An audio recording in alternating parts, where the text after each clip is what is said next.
I was there yesterday at Westminster when the coffin arrived, and there were quite a lot of people there as well. And I think it's certainly, this is something that people see, they want to be there, they want to see it. Some of them because they adored Margaret Thatcher, they feel that she was good for the country. Others because they feel essentially she's a slice of history. We haven't seen a woman Prime Minister ever before her. She's the longest serving Prime Minister, and she did change the world and change Britain in the 20th century. So I think they are really voting for a piece of history here, and she is a vital part of British history. How would you describe her life and legacy? She has a very important legacy.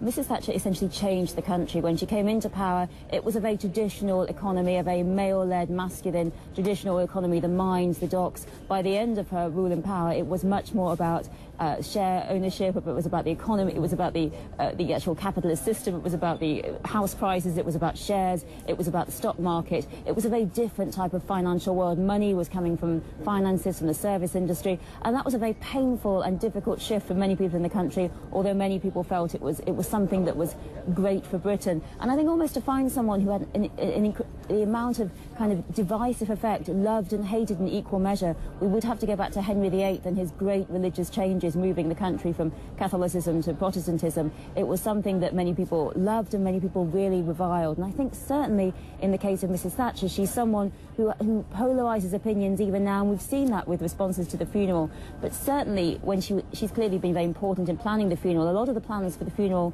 went on under Gordon Brown, who we've seen arrived, also under Tony Blair.